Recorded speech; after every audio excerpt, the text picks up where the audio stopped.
Keenan Loomis, President and CEO of CISC, Ron Bedard, President and CEO of ArcelorMittal Dofasco. It is my distinct honor to welcome the Right Honourable Mark Carney, Prime Minister of Canada. Welcome to Hamilton.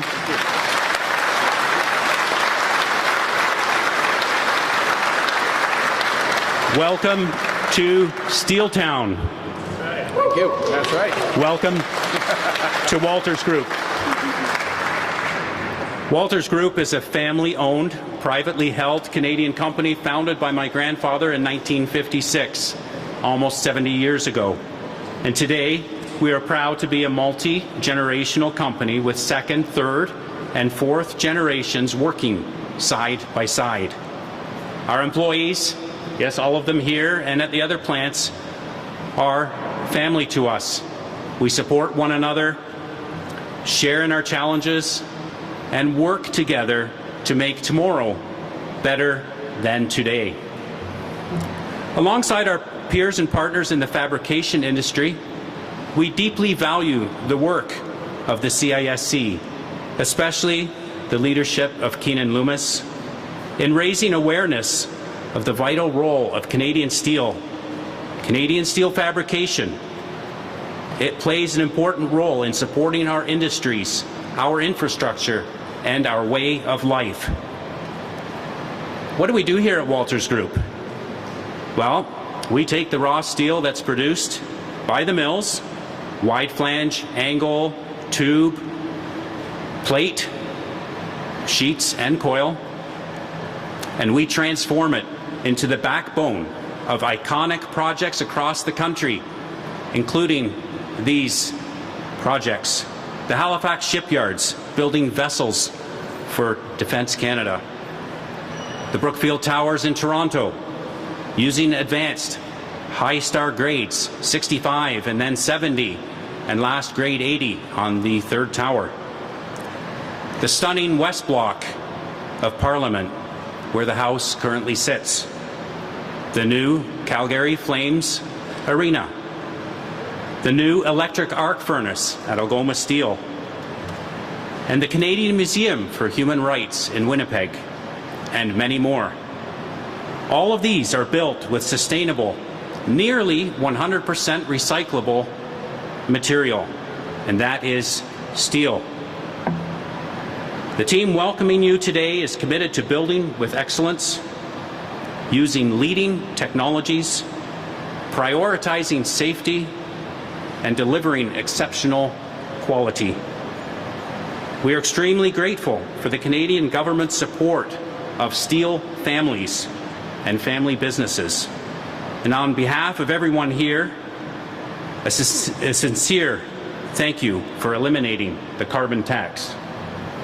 It's a meaningful step forward in our industry. We are honored by your visit and hope today offers insight into why Canadian steel fabricators are often in the crosshairs of our southern neighbours. We are simply too good not to be noticed.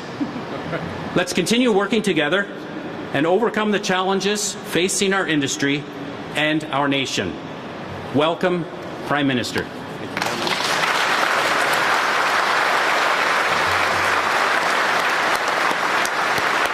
Thank you, Walters. I'm Lisa Hefner. I'm the Member of Parliament for Hamilton Mountain, where we are right now at Walters Group. It is a real pleasure to be here at Walters. I've been speaking with some of the employees about how much they love this job, how proud they are of the iconic buildings across the world that they have played a part in creating.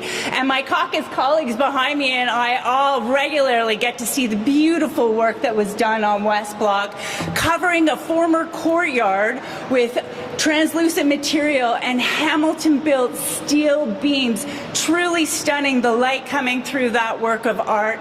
Please come and visit us in Ottawa so that you can see it for yourself. But it's a real reminder that when we think of Hamilton as a steel town, we're not just talking about the powerhouse producers like ArcelorMittal, Dofasco. We're talking about derivative companies that have made a huge difference around the world, like Walters Group, right here on Hamilton Mountain.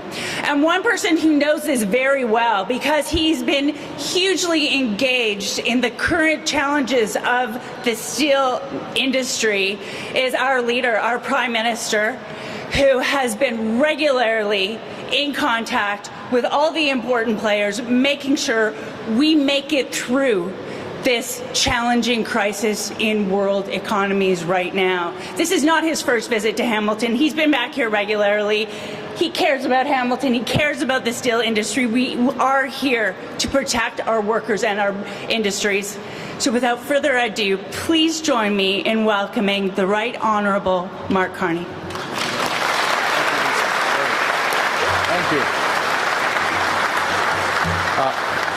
Thank you. Thank you very much, Lisa, for that kind introduction. Thank you, Walt, for hosting me, and for the Koplar family for showing me around this incredible facility, one of 5 facilities, well, actually in more facilities across Ontario and beyond. I also want to acknowledge, as Walt did, Keenan and your great work, and Ron Bedard from Dofasco, the backbone of the Canadian steel industry, the North American steel industry, and part of the global industry. Our country was built by steel workers such as those joining us here today, or I'm joining them rather. North America was built by workers like that. The world is built by workers like that. And it is entirely right that we're here with so many members of the government caucus joining for an important series of announcements. L'acier est à la fondation même du Canada. Et on aura besoin de beaucoup plus pour lancer les projets d'intérêt national qui s'étaleront sur les décennies à venir. L'acier sera aussi essentiel à nos projets d'infrastructure énergétique, nos ports, nos nouveaux corridors ferroviaires et commerciaux, la défense et nos centres de données sur l'intelligence artificielle. Mais nous devons d'abord surmonter certains grands défis immédiats. Yes, to get to where we need to go, we need to overcome some immediate challenges. In recent years, the global steel industry has been undergoing a fundamental shift. Shifts driven by many factors, but I'm going to point out particularly foreign competition that unfairly benefits from non-market policies and practices. And now, the trade actions of the United States are further transforming global steel market dynamics and supply chains. Let's be clear. Canada will be one of the countries most impacted by these developments. It's because we are highly exposed to this fundamental restructuring that's happening in the global steel industry. We have substantial steel exports. We have very high per capita steel use. And we have a disproportionately open import market. In fact, we have one of the most open steel markets in the world. Imports supply almost 2/3 of current Canadian consumption of steel, compared to less than 1/3 for the United States and less than 1/6 for the European Union. And over time, we become too dependent on the United States as our biggest customer, with more than 90% of our steel exports going south of the border. So moving forward, we must diversify our trade relationships. And above all, we must rely more on Canadian steel for Canadian projects. And those shifts start today.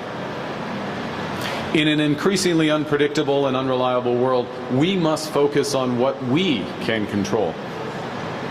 Nous pouvons positionner nos industries pour qu'elles réussissent nous pouvons préparer notre main-d'œuvre. Avec le bon plan, nous pouvons contrôler notre destin économique. Nous devons agir maintenant pour que notre économie reste résiliente et forte, peu importe ce que feront les États-Unis ou tout autre pays. Canada has what the world needs. We're becoming an energy superpower, and we are a leader in the building blocks of a modern economy, from high value-added steel to aluminum to critical minerals and artificial intelligence.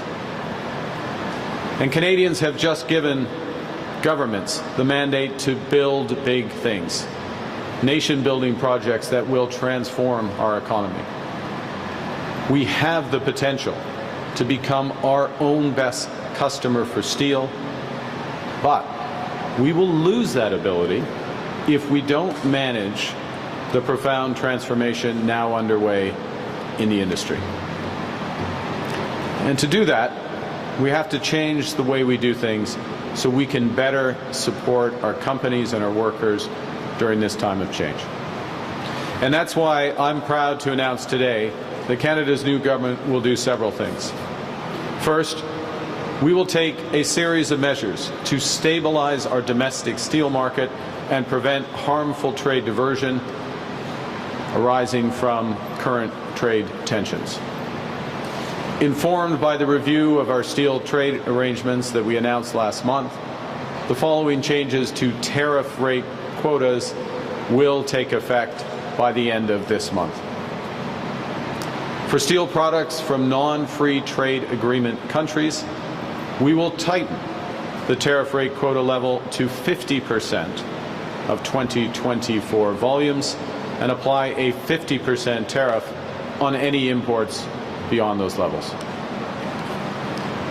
For steel products from partners with free trade agreements, we will introduce a tariff rate quota level for steel products at 100% of 2024 volumes and apply the same 50% tariffs on imports above those levels. The government is reviewing its remission framework to favor the use of Canadian steel and aluminum in Canadian-made products. And we will also implement additional tariffs on steel imports from all non-U.S. countries containing steel melted and poured in China. Our existing arrangements with our CUSMA partners will remain the same, including no changes to our current trade measures with the United States.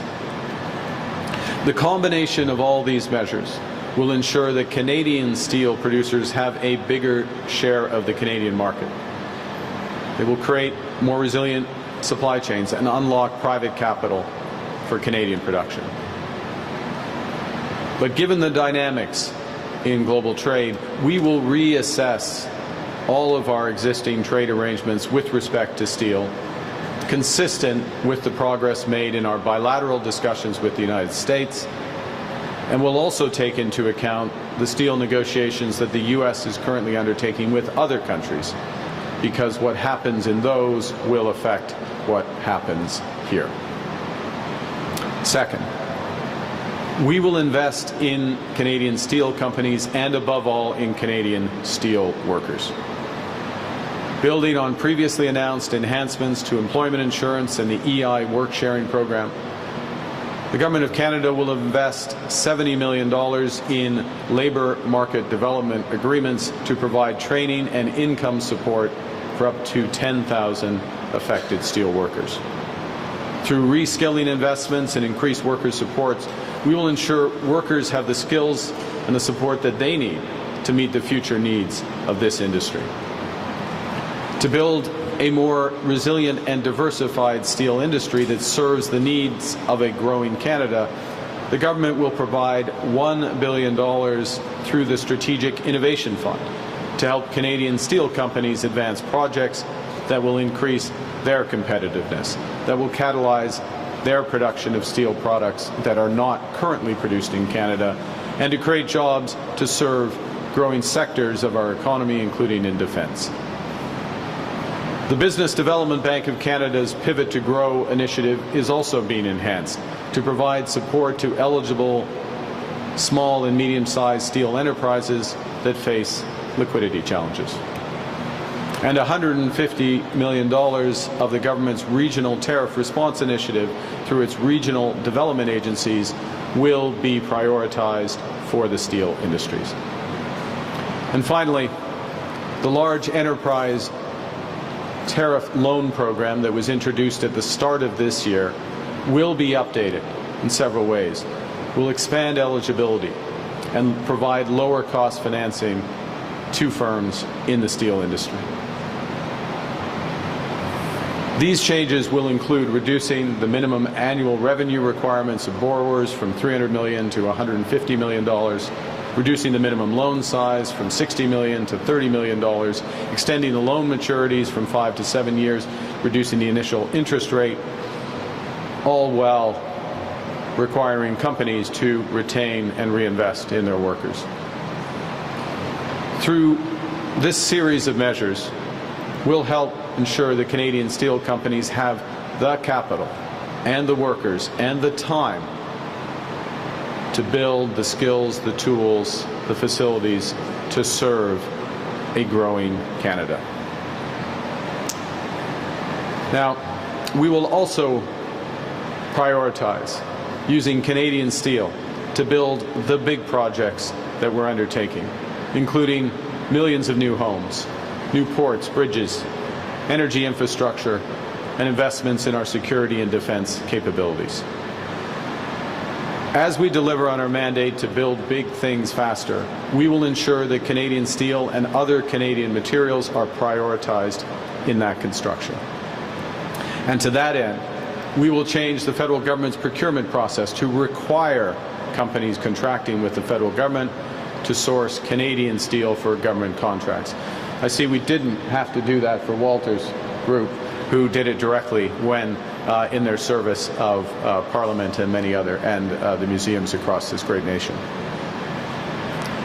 C'est ce que notre plan pour bâtir un Canada fort permettra de faire. Nous allons de l'avant avec les investissements sans précédent dans l'énergie, l'infrastructure, la défense et la technologie. La loi sur l'unité de l'économie canadienne qui a récemment été adoptée permettra de réaliser de grands projets à une vitesse sans précédent en utilisant de l'acier, de l'aluminium et de minéraux essentiels canadiens et en tirant profit de l'expertise des travailleurs canadiens. Nous serons nous-mêmes notre meilleur client en créant davantage de carrières payantes chez nous et en augmentant notre production afin d'être mieux équipés pour rejoindre de nouveaux marchés en Europe et en Asie. To conclude, Canada's steel sector has a history of reinventing itself and reinvesting in itself at critical moments. After the Second World War, Canada built homes, factories, infrastructure at rates never seen before. And to meet that demand, the Canadian steel industry modernized rapidly and increased output substantially. Now we must pivot again.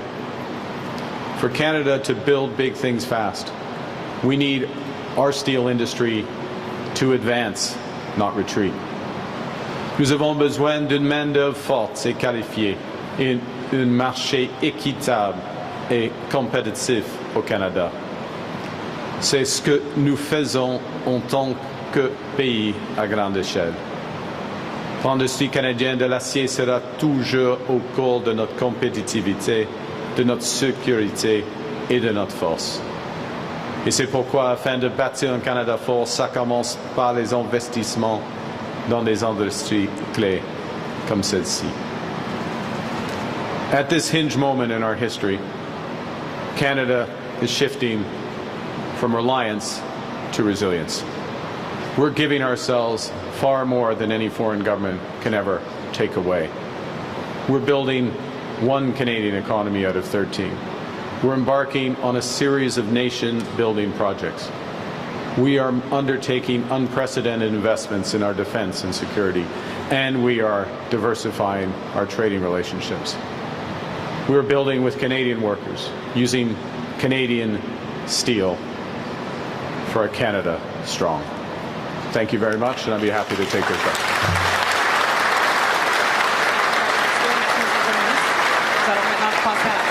We'll now begin the question period. We'll do 15 minutes, one question, one follow-up. First question, Steve. Hi, my name is Simone Gavros. I'm with CHCH News.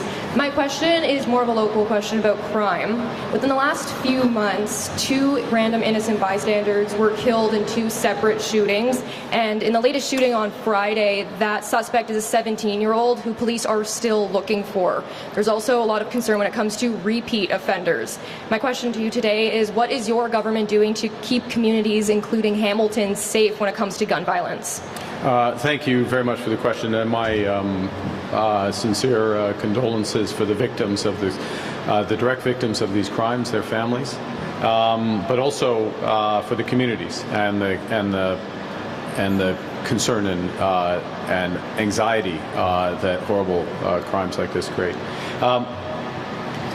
One of the things the federal government is doing, and we are making a huge emphasis on this, is to control our border better. Because I suspect, and we'll see when this individual is caught, that gun came from the United States. Vast majority of firearms, illegal firearms, firearms used in crime, come across our border. And so what we've been doing in recent months is making very large investments in controlling those borders much better. We have to do more, but we're talking thousands more CBSA, border service agents. We're talking drone surveillance, helicopter surveillance, working more closely with the United States on both sides of the border, both elements of the border, including addressing the scourge of fentanyl. The second aspect to your question, which your question touches on and the tragic situations touch on, is bail reform. And the importance of bail reform, particularly with respect to repeat offenders. We have commitments on that. We're working with the provinces on those issues. I'll be meeting with the premiers next week. I'm sure that's one of the elements that we will discuss, and you can expect legislation from this government in the fall. With local Hamilton Mayor Andrew Horwath? I'm sorry? Have you met with local Mayor in Hamilton, Andrew Horwath? I have not met with Mayor Horwath, no. Thank you. Good morning, Prime Minister. Matt Mead with Canadian Press. You told Canadians that you would be elbows up, and they appear to have largely given you a mandate to get a good deal from the president. But thus far, we have not seen that Canada has gotten basically nothing. And Canada also had to give one of its bargaining chips when it comes to the digital services tax. Something other countries like the UK did not give up in their deal with the US. How do you still convince Canadians that you are really elbows up? Well, look, we are in the midst of long now and tough negotiations with the United States. And we're working for the best deal for Canada. We have put in place a series of retaliatory measures, including in the steel sector. We have secured tariff-free access for a number of Canadian goods. In fact, the percentages are very high in terms of outside of the most affected sectors, steel being one of them, autos, aluminum, forest products. The vast majority of Canadian goods and services are tariff-free. That is not the case for most other countries. We will continue to work constructively for a deal, but it has to be a deal that works for Canadians and Canadian workers. And part of the reason why we don't have a deal is that deal is not yet on the table. En français, c'est plus courtement et Nous continuons de travailler dans des négociations difficiles. C'est difficile et complexe avec les Américains. Ça va continuer dans une manière constructive pour le gouvernement du Canada. Et la situation actuelle est une situation où il y a des secteurs clés dans notre économie, surtout l'acier, l'aluminium, les automobiles, le bois d'œuvre, qui sont beaucoup affectés par les menaces américaines. Mais en même temps, le grand montant des biens et services canadiens, des exportations des biens et services canadiens sont sans tarif pour le moment. On va continuer les discussions. C'est une période délicate à ce moment-ci. On va j'attends à ce que les négociations s'intensifient pendant les prochains jours. Et on va travailler, comme j'ai dit, dans une manière constructive afin d'avoir le meilleur accord pour le Canada. Mais à ce moment-ci, ce n'est pas sur la table. Alors, il faut continuer. Next question. Samantha Beattie from CBC News. Is a trade deal with the U.S. likely to include some level of tariffs? And if so, will Canada impose tariffs on the U.S. as well? Well, we'll see what the final agreement is. If there is an agreement, we're working towards an agreement in a constructive manner. And obviously, it's an agreement. There are both sides, and things will be structured accordingly. I think what's important, if I can bring it back to the situation here in the steel sector, is that the U.S. trade deals with other countries, and also the case when the U.S. doesn't have a trade deal with other countries, are going to involve very high tariffs. And one of the consequences of those very high tariffs is it pushes product, steel in this case, and their derivatives, into a Canadian market that has historically been quite open. So it's important that we protect our market from those secondary effects, if you will, from the U.S. Negotiations. But is Canada willing to impose tariffs? Is that something on the table? Well, Canada has imposed tariffs. Will more? Well, on verra. We'll see. I mean, look, it's a negotiation. We want to. We believe in. We believe in free trade. We believe that the best arrangements would be low tariffs. It's proven. You look at the Walters Group and the amazing work they do south of the border for some of the iconic buildings and in the United States. There actually isn't time to list them all, but many of which I know. And that's good for the U.S., it's good for Canada. Now, the U.S. has different priorities and has had different emphasis, and we have to adjust to that. Merci. Next question. Direk Çakır, Turkish Voice of Canada. Steel trade tensions with the U.S. are not just geopolitical. They affect real working families, many of whom are immigrants. How is your government ensuring not just the protection of Canada's steel industry, but also stability of the immigrant and newcomer workforce that plays a critical, often invisible role in sustaining this sector? That immigrant workforce who face both job precarity and systemic barriers to upward mobility, especially in communities where they are the backbone of production and logistics. Well, first off, thank you for your question. We are behind all workers and all citizens of Canada, to be absolutely clear, and that's why we're fighting hard in these trade negotiations. But it's also why a centerpiece of what we're announcing today for the steel sector is directly focused on workers. That's $70 million to help with retraining, upskilling, income support. Taking a step back from that, the investments that we're supporting through what's called this Strategic Innovation Fund, the $1 billion for the industry to build up new lines of work for markets that are going to grow here in Canada. It's good for the companies, but it's good for the workers and providing that sustain. So we're very focused. I'll say one last thing, which is that we also have been from the start ensuring that the revenues we collect from tariffs, the counter tariffs that we've had to put in place, that those go back to the workers and go back to support those workers for precisely the reasons that you say in your question. Thank you. Hi, Prime Minister. Laura Stone, Globe and Mail. Yeah. BC Premier David Eby says that Canada has been talking to the provinces about a softwood lumber deal with the U.S. that could remove this irritant from the table. He said this could include quotas for how much wood is shipped from Canada. Do you see a potential to strike a softwood deal and settle this matter for the time being, and what role would quotas play? Well, thanks for the question. We're in close contact. I'm in close contact with Premier Eby on this and many other issues, but this is one of the biggest, without question.